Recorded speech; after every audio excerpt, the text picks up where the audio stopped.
Baik, ma'asyiral muslimin, a'azani Allah wa iyyakum jami'an, di antara keutamaan bulan Zulhijjah. Yang pertama,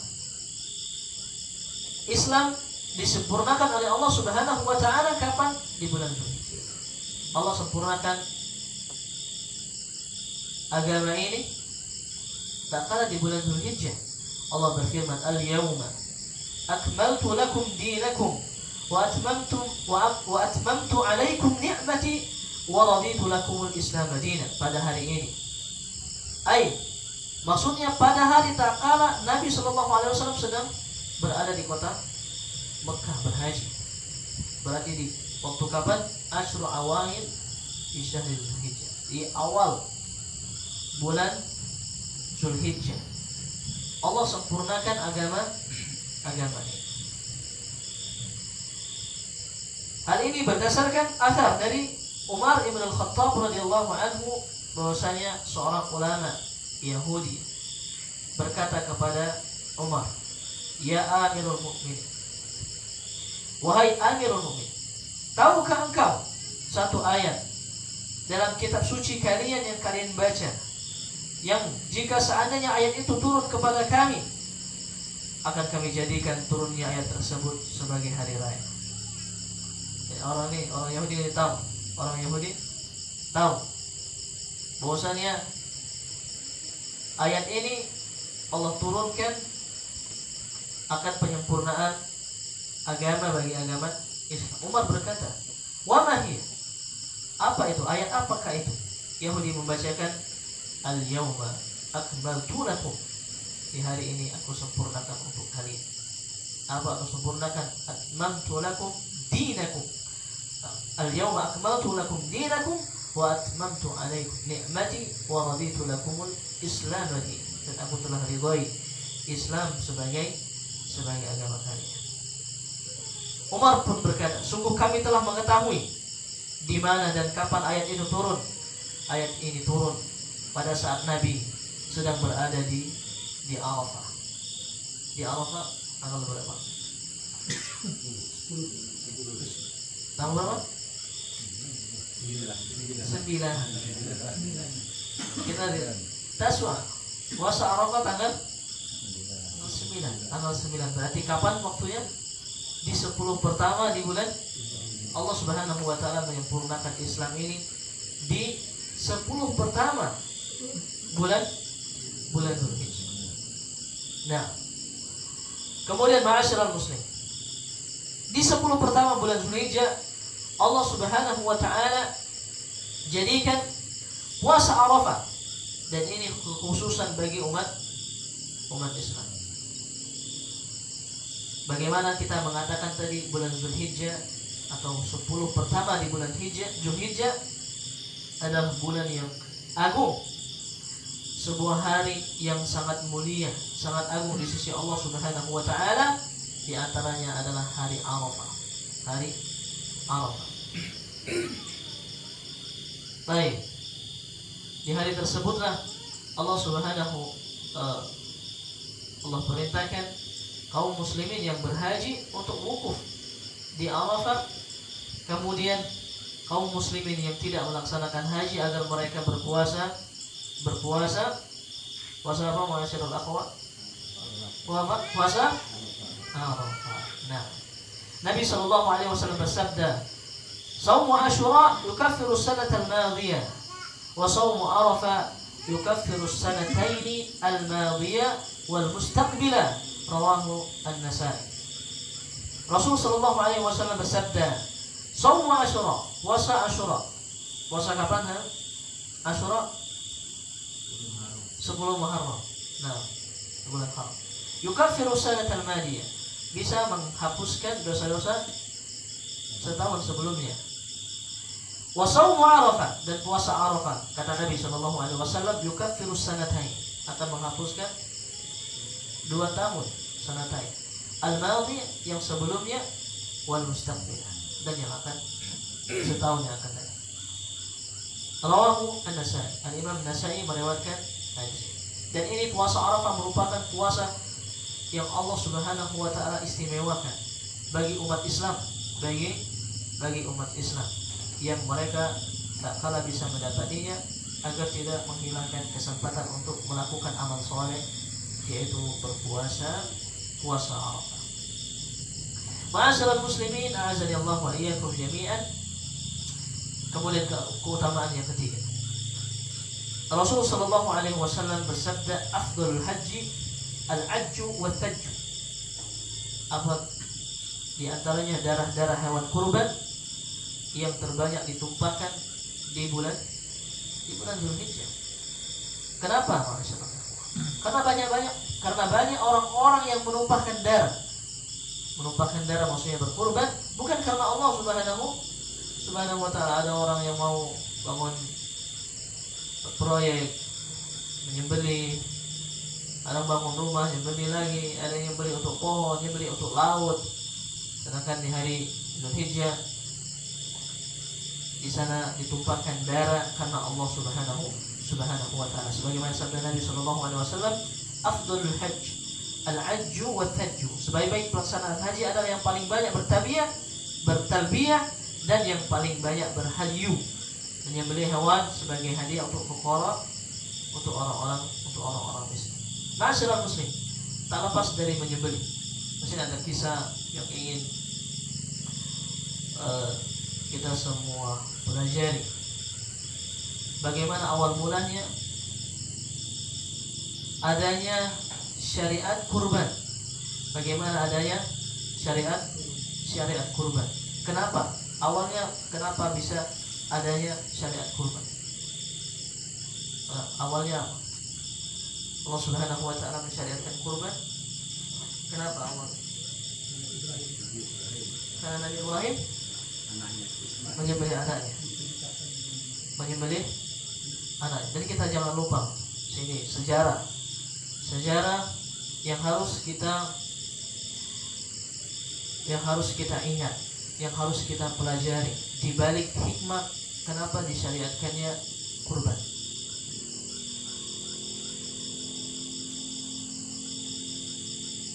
Nabi sallallahu alaihi wasallam bersabda, ittakhazani Allahu khalila kama ittakhaza Ibrahim khalila. Allah Subhanahu wa taala menjadikan saya khalil sebagaimana Allah Subhanahu wa taala menjadikan Ibrahim khalil. Khalila itu khalil artinya kekasih. Khalil itu a'la darajah fil mahabbah, puncak tertinggi dalam kecintaan. Cinta yang paling tinggi itu namanya khalil, namanya Khalilur Rahman. Makanya di antara dua nabi yang mendapatkan gelar sebagai Khalilur Rahman, kekasih Allah Subhanahu wa taala cuma dua. Nabi Muhammad sallallahu alaihi wasallam, kemudian siapa? Nabi Ibrahim. Nabi mengatakan Allah menjadikan saya sebagai kekasihnya, sebagai khalil, sebagaimana Allah menjadikan Ibrahim sebagai khalil. Ma'asyiral muslimin, untuk menjadi kekasih Allah Subhanahu wa taala, menjadi wali Allah Subhanahu wa taala bukan mudah. Bukan perkara yang mudah.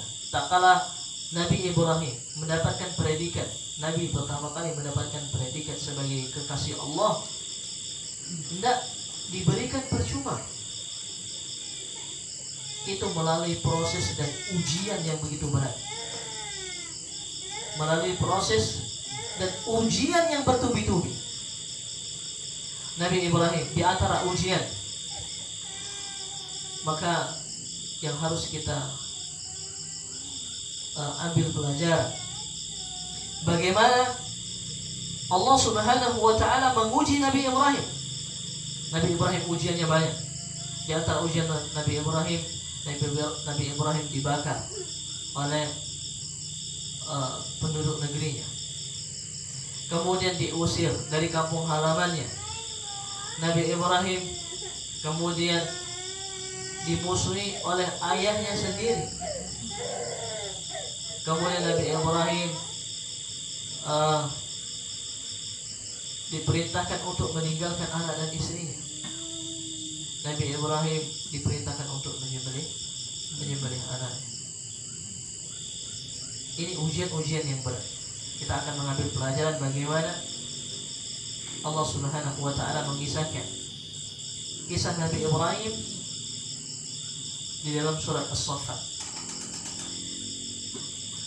Allah berfirman, wa qala inni, ini salah satu ujian Nabi Ibrahim. Wa qala inni zahibun ila rabbi sayahdin.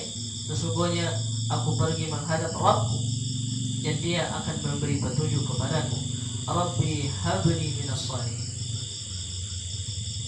Nabi Ibrahim berdoa, ya Allah, anugerahkanlah kepadaku anak yang saleh.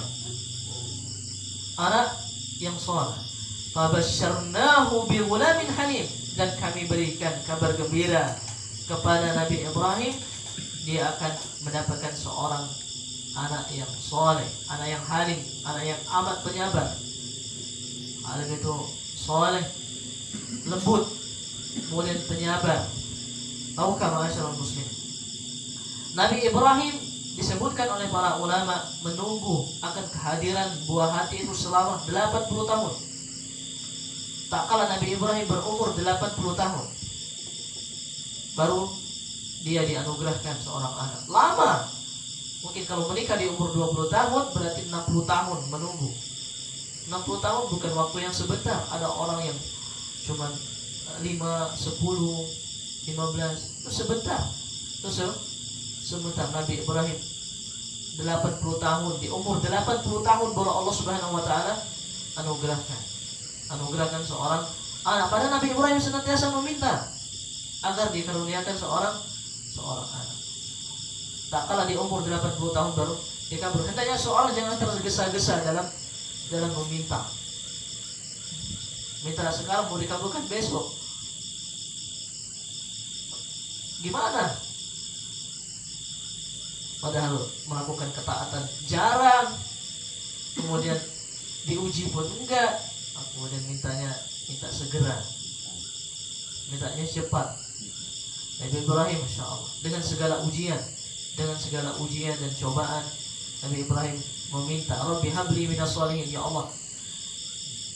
Lihatlah bagaimana doa Nabi Ibrahim. Nabi Ibrahim meminta anaknya, Rabbi habli minas shalihin, ya Allah, anugerahkanlah aku anak-anak yang soleh. Anak-anak yang Nabi Ibrahim tidak berdoa, ya Allah, anugerahkanlah aku seorang anak.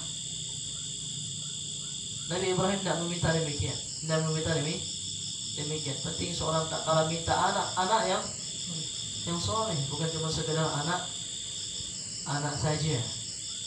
Mungkin saya pernah ceritakan di sini bagaimana dulu kisah ada seorang dikisahkan oleh Syekh Abdul Razak Hafizahullah Ta'ala tentang seorang yang dia berdoa tentang seorang askar penjaga Ka'bah. Udah pernah saya ceritakan? Belum pernah dengar? Nah, saya ulang kembali. Bagaimana ada seorang askar ditanya oleh Syekh Abdul Razak Hafizahullah Ta'ala, kata Syekh, apa peristiwa yang selama engkau menjadi askar, peristiwa apa yang sangat menakjubkan yang pernah kau alami?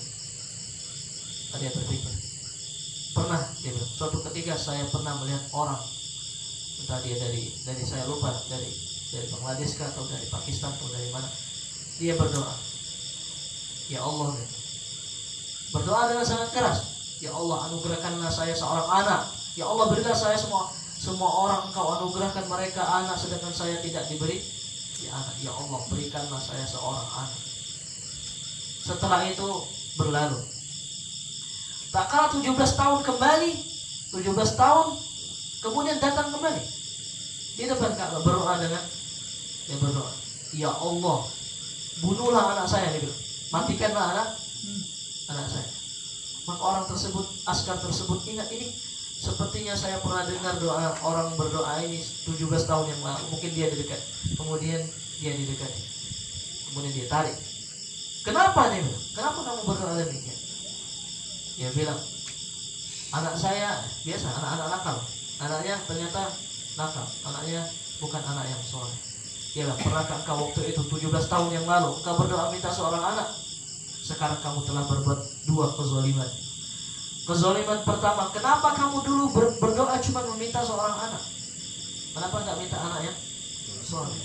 Itu kezaliman pertama.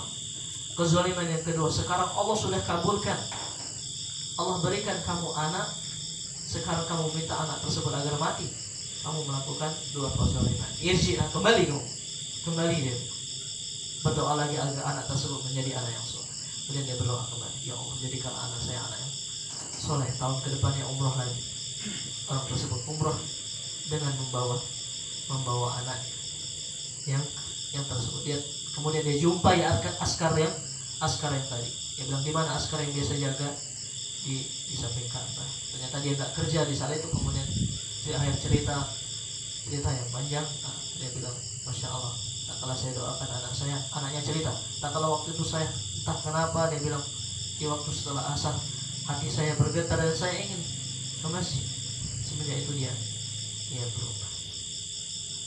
Maka doa jangan cuma sekedar minta anak. Kalau Allah Subhanahu wa Ta'ala anugerahkan, menjadikan, berdoa agar Allah Subhanahu wa Ta'ala jadikan dia anak yang soleh. Bagaimana Nabi Ibrahim berdoa kepada Allah Subhanahu wa Ta'ala agar dia anugerahkan anak yang soleh. Fabasyarnahu bighulamin halim. Maka kami berikan kabar gembira kepada Nabi Ibrahim bahwasanya dia akan mendapatkan seorang anak yang sangat baik, sangat penyabar, yaitu Ismail. Maka di sini datang ujian. Falamma balagha ma'ahu sa'ya, tak kala anak tersebut sudah mencapai umur dewasa. Disebutkan oleh para ulama, tak kala itu Nabi Ibrahim berumur mungkin sekitar 100 tahun. Berarti Ismail berumur 20 tahun. 20 tahun, Masya Allah. Ini waktu berarti Ibrahim sudah tua. Anak yang berumur 20 tahun itu sangat diharapkan bisa menggantikan posisinya, bisa membantunya, menemaninya di umur yang demikian. Tak kala mungkin kalau masih kecil mungkin bisa aja. Tak kala baru lahir diperintahkan untuk bunuh mungkin tidak terlalu apa, karena baru lahir. Ini sudah besar, sudah tumbuh dewasa, sudah bisa menggantikan posisi Nabi Ibrahim. Maka Nabi Ibrahim mengatakan, qala ya bunayya, wahai anakku, inni ara fil manam, sesungguhnya aku bermimpi, anni adbahuk, aku menyembelih engkau, fanzur madza tara, maka apa pendapat, bagaimana pendapat engkau. Masya Allah. Lihat perkataan anak yang soleh juga demikian. Qala ya abati, Ismail mengatakan, wahai ayahku, if'al ma tu'mar, lakukanlah apa yang engkau diperintahkan. Satajiduni insyaallahu minas sabirin, engkau akan mendapatiku termasuk orang-orang yang saleh. Lihat bagaimana seorang ayah. Nabi Ibrahim tak kalah mendapatkan wahyu. Nabi Ibrahim tak mengatakan, wahai anakku, aku diperintahkan untuk menyembelih engkau, sekarang berbaring kau, kamu harus taat dengan saya. Tidak. Dia katakan, fanzur madza tara, bagaimana pendapat engkau? Jawabannya ternyata Nabi Ismail lebih sabar juga lebih sabar daripada ayahnya. Laksanakanlah wahai ayahku, dan engkau akan mendapati aku termasuk orang-orang yang saleh. Falamma aslama wa tallahu lil jabin, tak kala mereka berdua telah berserah diri kepada Allah Subhanahu wa Ta'ala, dan Nabi Ismail sudah dibaringkan, tinggal mau disembelih lagi,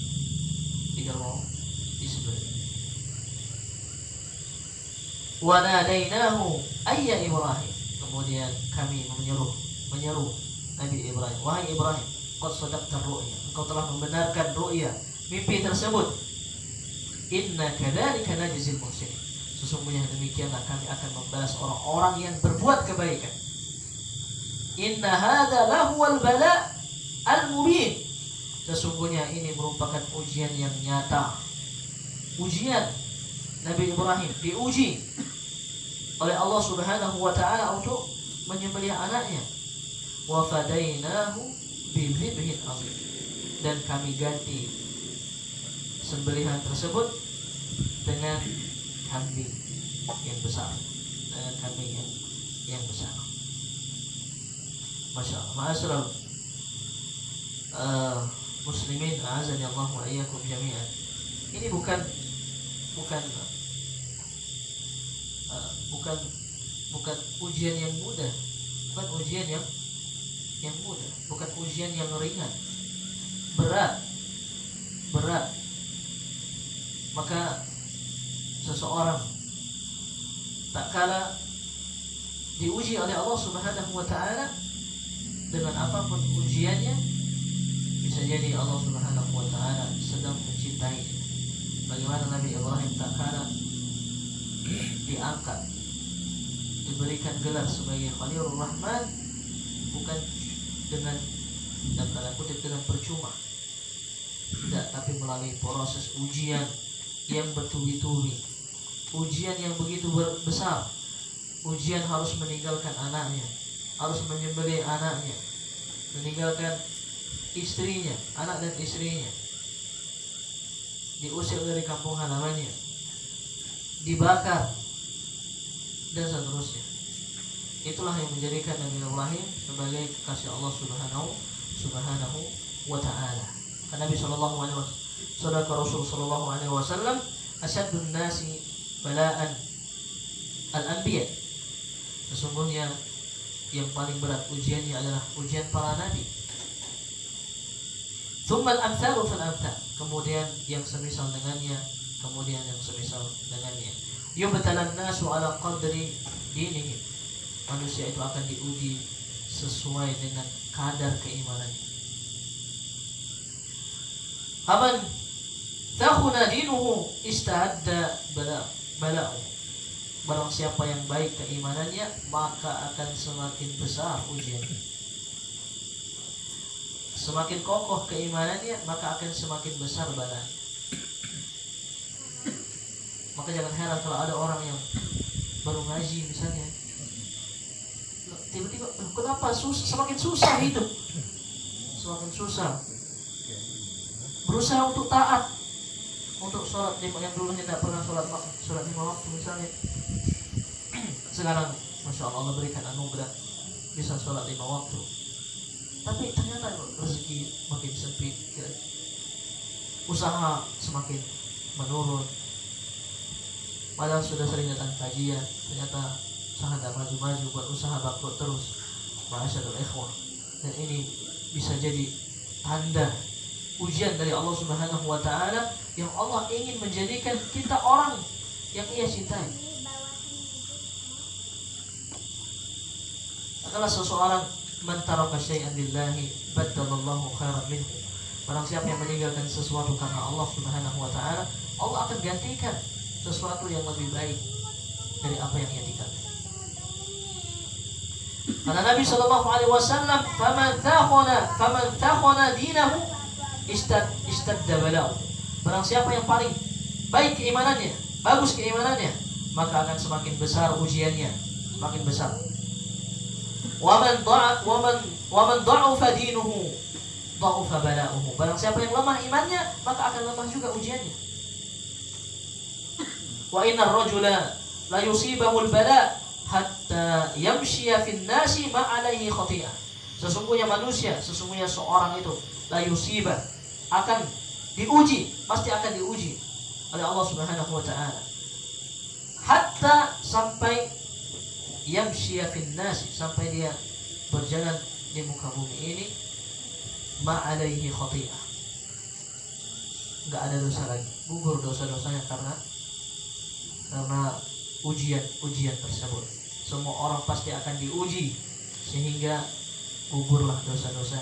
Ujian tersebut menggugurkan dosa seseorang.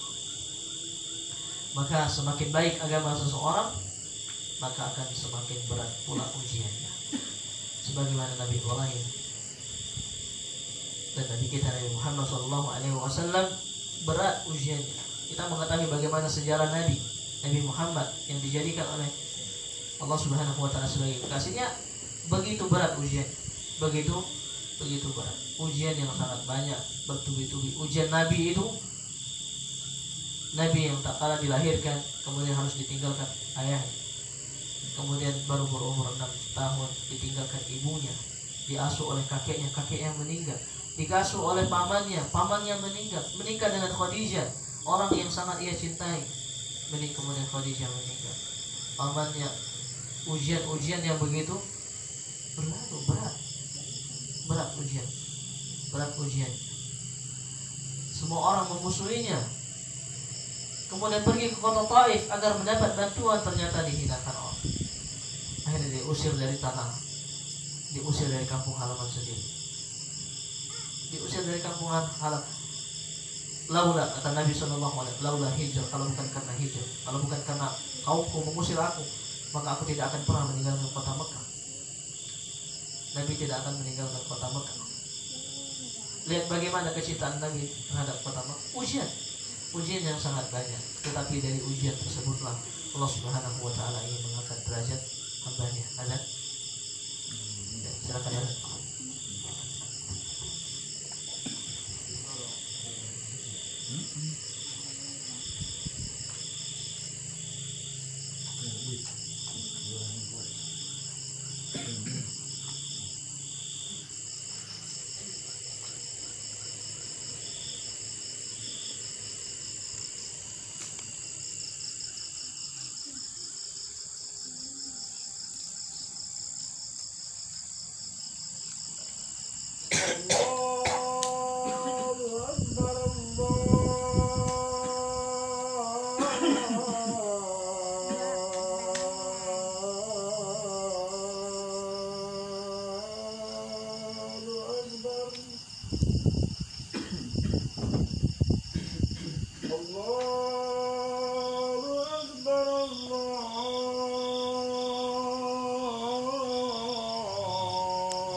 أشهد أن لا إله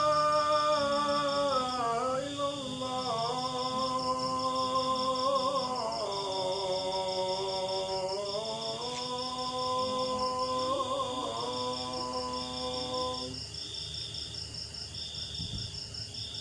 أشهد أن لا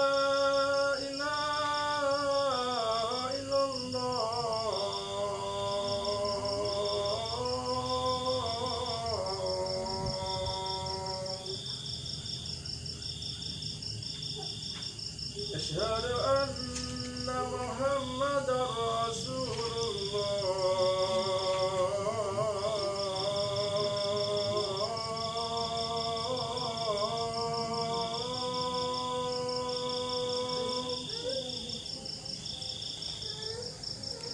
أشهد أن محمدا رسول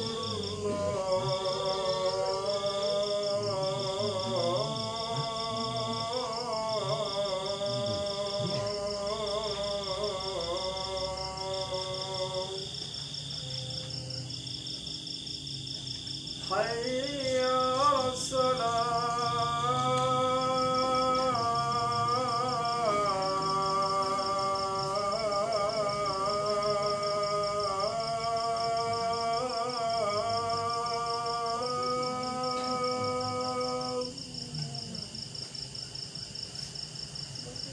حي على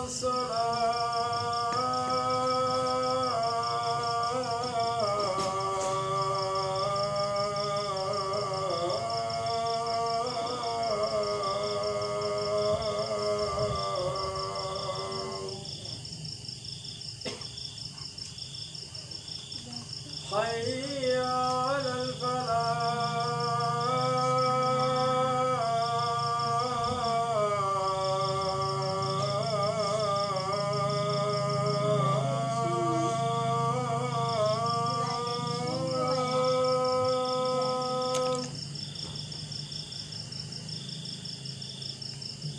حي على الفلاح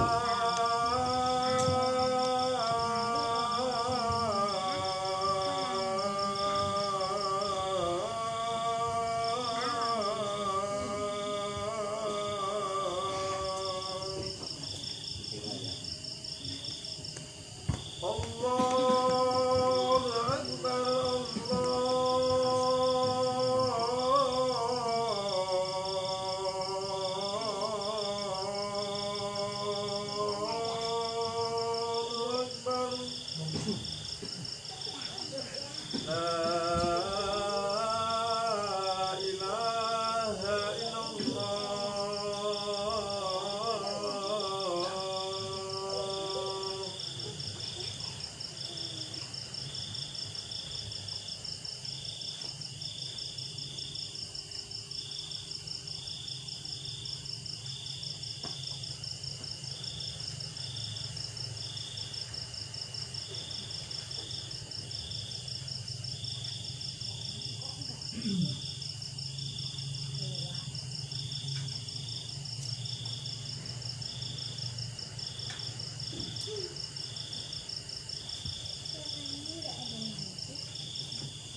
Ma'asyiral muslimin wal muslimat, a'azzani Allah wa iyyakum jami'an. Insyaallah kita lanjutkan kembali tentang keutamaan di bulan Dzulhijjah. Maka di antara keutamaan di bulan Dzulhijjah, darah-darah hewan kurban yang terbanyak ditumpahkan karena Allah Subhanahu wa taala, yaitu di bulan Dzulhijjah. Di bulan Dzulhijjah. Maka di antara pensyariatan kurban tersebut adalah sebagaimana kisah Nabi Ibrahim yang dia rela berkurban dengan penantian yang panjang, menunggu anaknya. Kemudian anak yang sudah besar harus disembelih. Tapi Nabi Ibrahim benarkan apa yang Allah Subhanahu wa taala perintahkan kepadanya.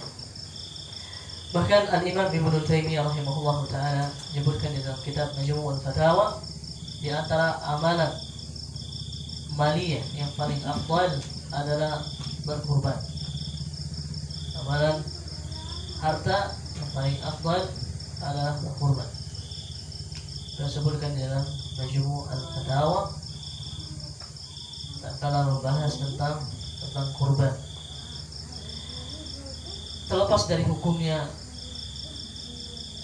apakah wajib, apakah sunnah, terjadi perselisihan di antara para ulama terkait hukum kurban.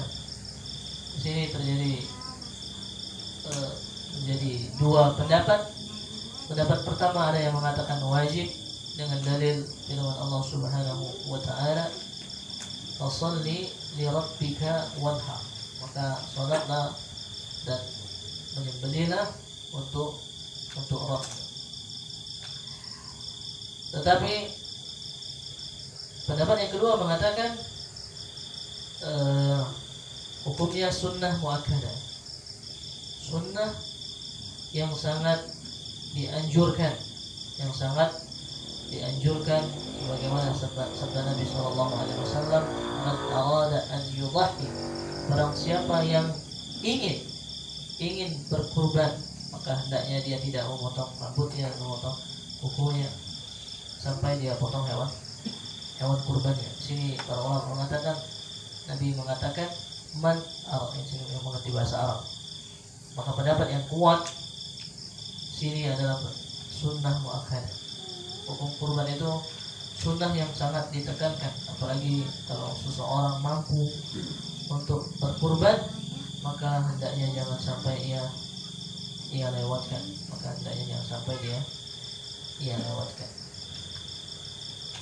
Ma'asyiral muslimin, a'azzani Allah wa iyyakum jami'an. Kemudian keutamaan yang selanjutnya, bulan Dzulhijjah adalah bulan di mana berkumpulnya seluruh umat manusia, umat Islam, bukan muktamar tingkat daerah ataupun muktamar tingkat provinsi, enggak, muktamar tingkat dunia. Semua orang berkumpul di Arafah, di hari Arafah. Semua umat Islam datang dari seluruh penjuru dunia, dari manapun mereka, datang dari mana-mana untuk menunaikan haji, kemudian wukuf di Arafah. Karena inti dari haji adalah wukuf di Arafah. Al-hajju al-Arafah. Nabi SAW bersabda, haji itu adalah Arafah. Jadi inti dari haji sebenarnya adalah hari Arafah. Itulah yang menjadikan haji berbeda dengan umrah. Haji itu lama. haji itu lama. Dari awal bulan Zulhijjah, ya, ada yang tergantung hajinya, haji kiram, haji tamattu. Tapi yang biasanya dari awal, dari tanggal 1 Zulhijjah kemudian berakhir sampai tanggal 13. Rangkaian haji itu selama 7 atau 8 hari lamanya haji, karena dia ada yang harus berbeda dengan umrah. Umrah itu sebentar, umrah itu mungkin 3 jam, mungkin 1 jam bisa selesai. Ada yang pernah umrah? Yang pernah umrah siapa? Belum pernah umrah? Pernah umrah Pak? 3 jam selesai. Umrah 3 jam selesai? Nggak sampai 1 jam. 1 jam paling lama mungkin. Sebentar, umrah sebentar. Yang lama itu berawal. Umrah biasanya ada 7 hari. Dan itu Masya Allah, kalau kita dianugerahkan umrah di bulan Ramadan terlebih afdal. Umrah di bulan apa? Afdal. Apalagi di 10 terakhir di bulan Ramadan. Baik, ma'asyiral muslimin, a'azani Allah wa iyyakum jami'an. Maka hendaknya di antara keutamaannya adalah bulan Zulhijjah merupakan bulan Mu'tamar. Bulan Mu'tamar berkumpulnya semua orang-orang yang datang dari penjuru dunia untuk melaksanakan wukuf di Arafah, dan di sana waktu yang sangat mustajab. Waktu yang sangat mustajab untuk berdoa kepada Allah Subhanahu wa ta'ala. Ma'asyiral muslimin, a'azani Allah wa iyyakum jami'an.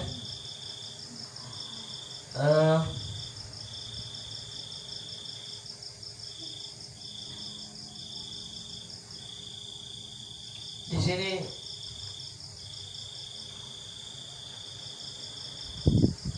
mungkin itu saja yang dapat kita kaji, ma'asyiral muslimin.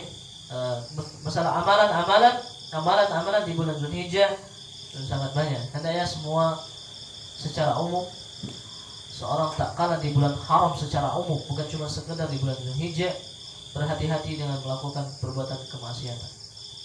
Seorang tak kalah melakukan kemaksiatan di bulan haram, maka pahalanya akan dilipat gandakan oleh Allah Subhanahu wa ta'ala, sebagaimana pahala amal soleh yang dilakukan di bulan haram akan dilipat gandakan oleh Allah Subhanahu wa ta'ala. Allah mengatakan, wala tazlimu fihinna anfusakum, janganlah kalian menzalimi diri kalian di bulan-bulan tersebut. Janganlah kalian menzalimi diri kalian, maksudnya jangan kalian melakukan dosa sehingga menzalimi diri kalian. Ma'asyiral ikhwah, seorang tak kalah melakukan dosa berarti dia sedang menzalimi dirinya sendiri. Karena konsekuensi kezaliman dosa artinya dia siap untuk dihukum di neraka. Karena konsekuensi dosa itu kalau nggak diampuni, kan dihapus ya. Kalau nggak diampuni, maka harus dibersihkan. Kalau nggak diampuni di dunia ataupun di akhirat, ya Allah Subhanahu wa ta'ala konsekuensinya dia harus menerima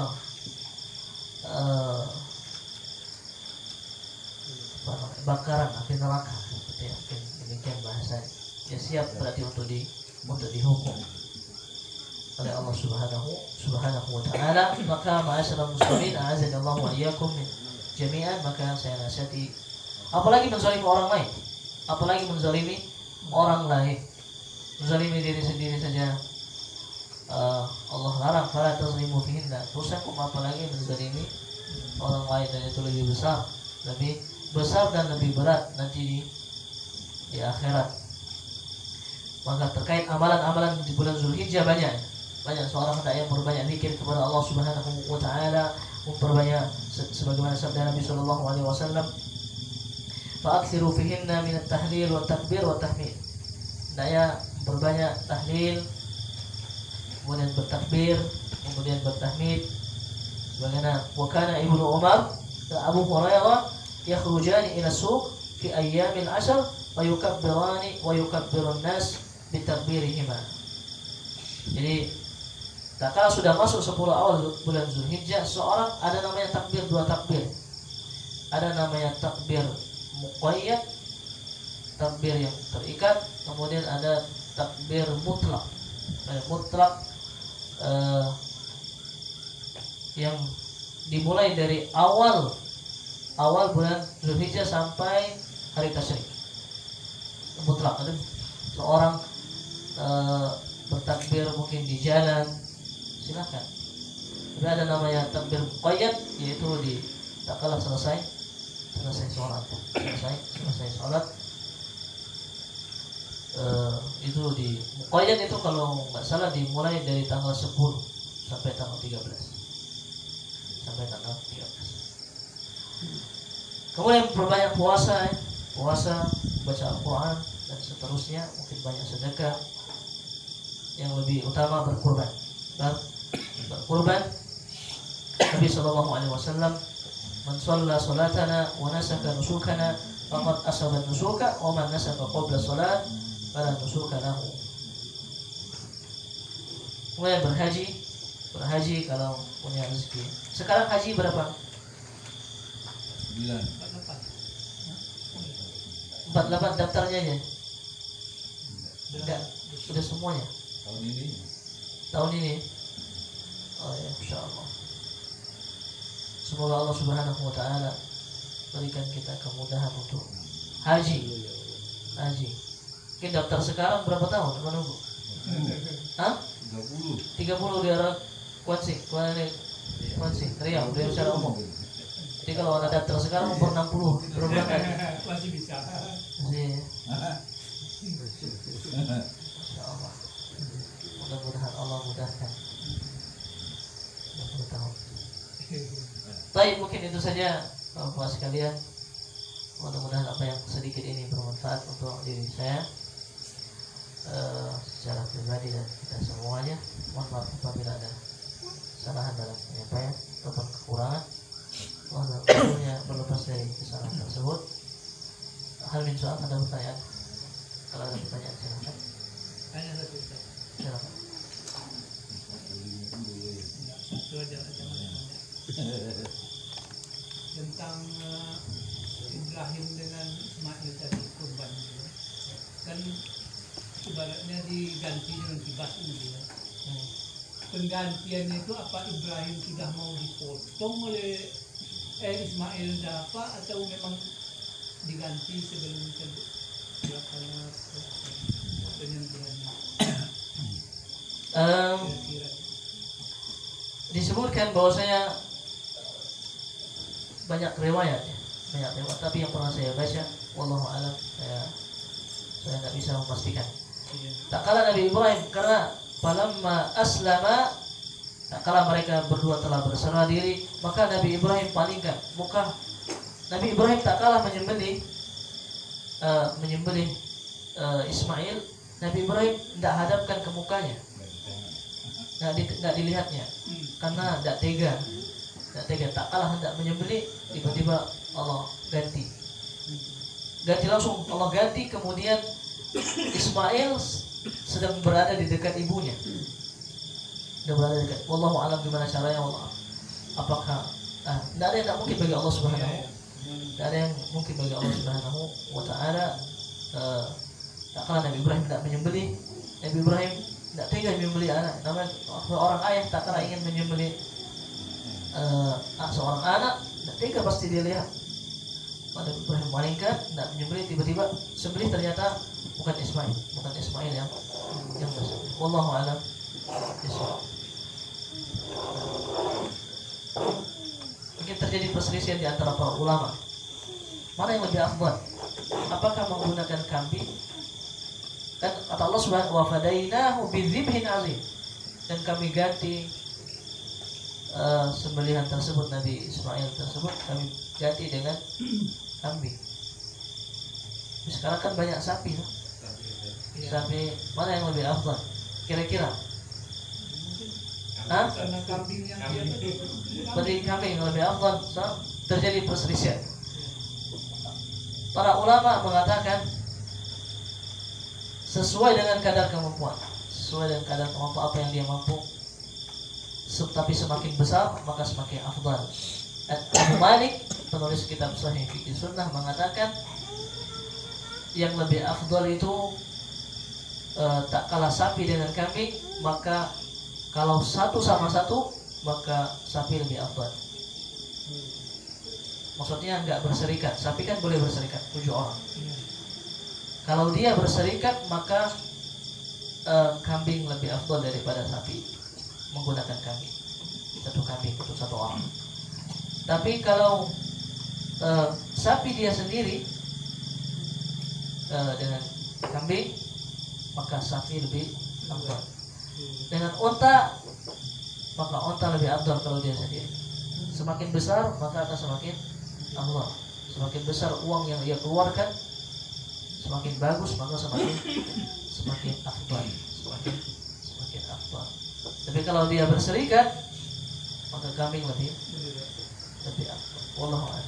Kalau ini Ustaz, ada pula yang mendengar kalau kerbau itu apa katanya Kurang afdal. kurang afdal gitu ya. Enggak, sama. Hah? Sama. Boleh pakai kerbau, nggak jadi masalah. Karena kerbau itu sapi, jenis sapi, sapi India kalau nggak salah. Iya. Jenis sapi, entah sapi India, sapi Afrika atau apa. Para ulama mengatakan bolehnya seseorang berkurban. Jadi kurban khusus. Para ulama membatasi apa saja harus kurban hewan ternak. Hewan ternak itu ada 3 yang boleh untuk dikurbankan. Onta dengan semua jenisnya. Onta apa? Onta Afrika kah? Onta apa? Onta Saudi kah? Onta apa? Kemudian sapi dengan jenis-jenisnya. Nah, kerbau itu termasuk dari jenis sapi. Kemudian kambing dengan semua jenisnya. Kambing apa saja. Yang penting nanti ada syaratnya. Yang jelas ada syaratnya. Maksudnya kambing apa saja sesama, yang penting jenisnya kambing, kan dia boleh. Selain itu ya nggak boleh. Orang dengan kuda misalnya nggak boleh, meskipun dia lebih mahal daripada harga unta maupun lebih mahal daripada harga sapi, kuda nggak boleh. Kuda nggak boleh.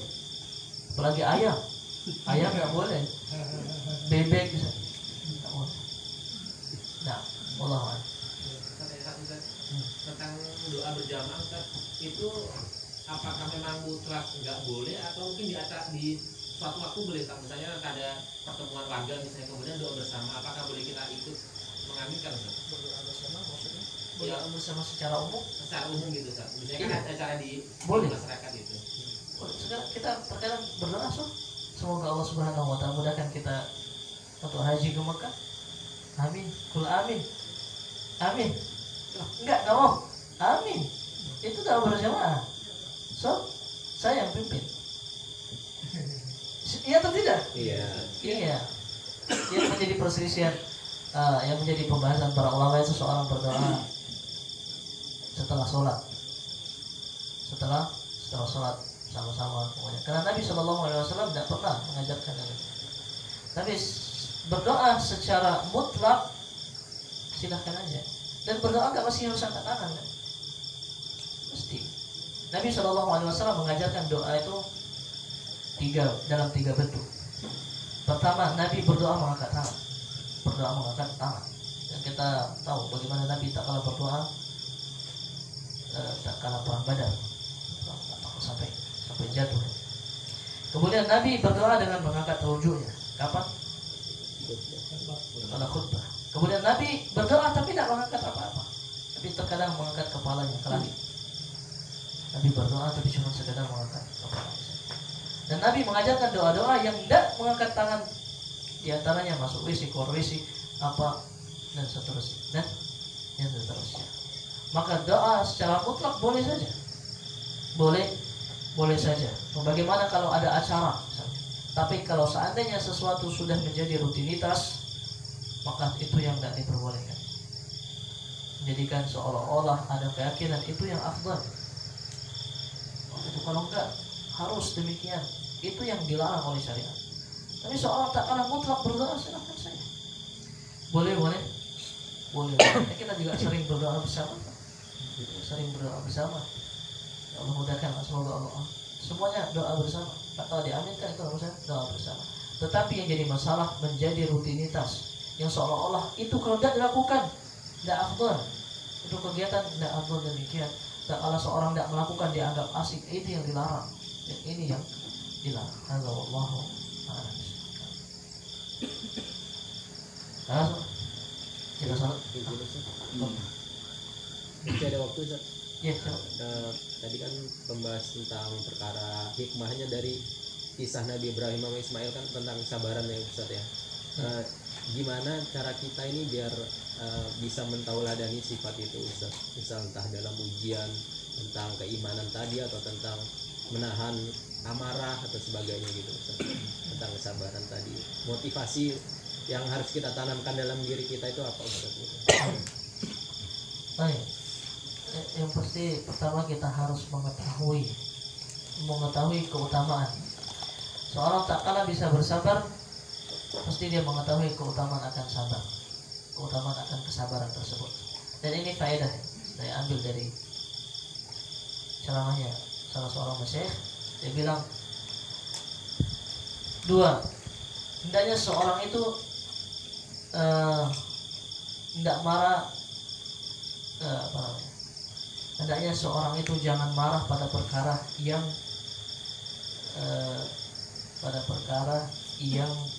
tidak penting. Dan seorang itu tidak marah pada perkara yang tidak penting. Apa saja perkara-perkara yang tidak penting tidak usah dia marah. Urusan dunia tidak usah dia marah. Apapun itu. Dan ini berat ya, berat. Kemudian dia sebutkan semua urusan dunia itu tidak ada yang penting. Saya ulangi. Hendaknya seorang itu tidak mudah marah pada urusan-urusan tidak penting. Setiap urusan dunia, kemudian dia katakan yang kedua, setiap urusan dunia itu tidak ada yang penting. Berat. Lihatlah Nabi SAW. Nabi tidak pernah marah. Nabi selalu bersabar. Tak kala beliau yang disakiti.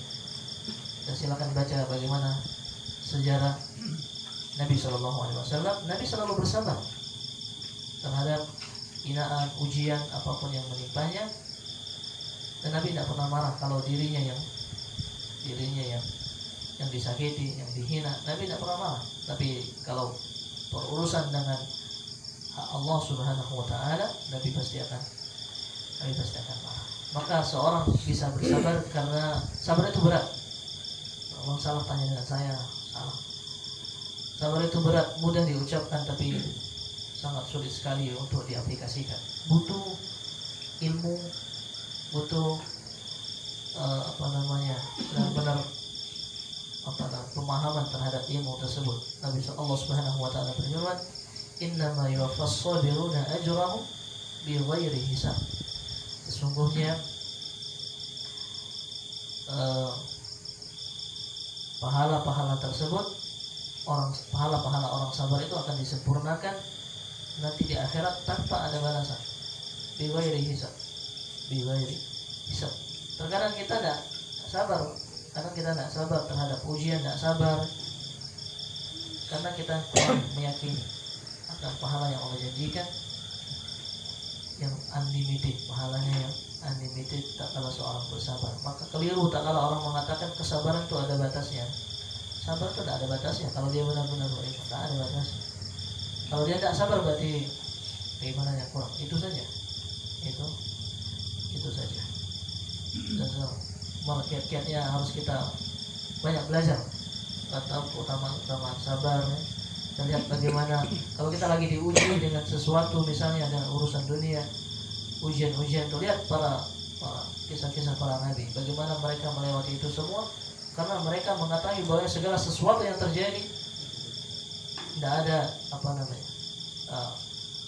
ujian yang mereka alami itu pertanda bahwasanya Allah Subhanahu Wa Taala cinta padanya.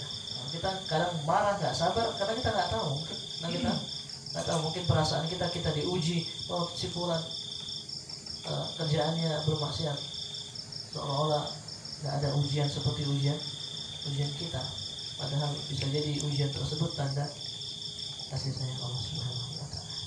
Wallahu a'lam. Ini kembali tanya satu lagi untuk masalah korban tadi. Ini kedua nih, Pak. Ketiga. Ini ketiga.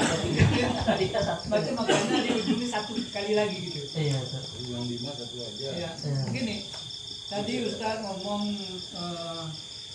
kalau sendiri lebih baik kambing, gimana tadi? Kalau sendiri lebih baik sapi, Iya.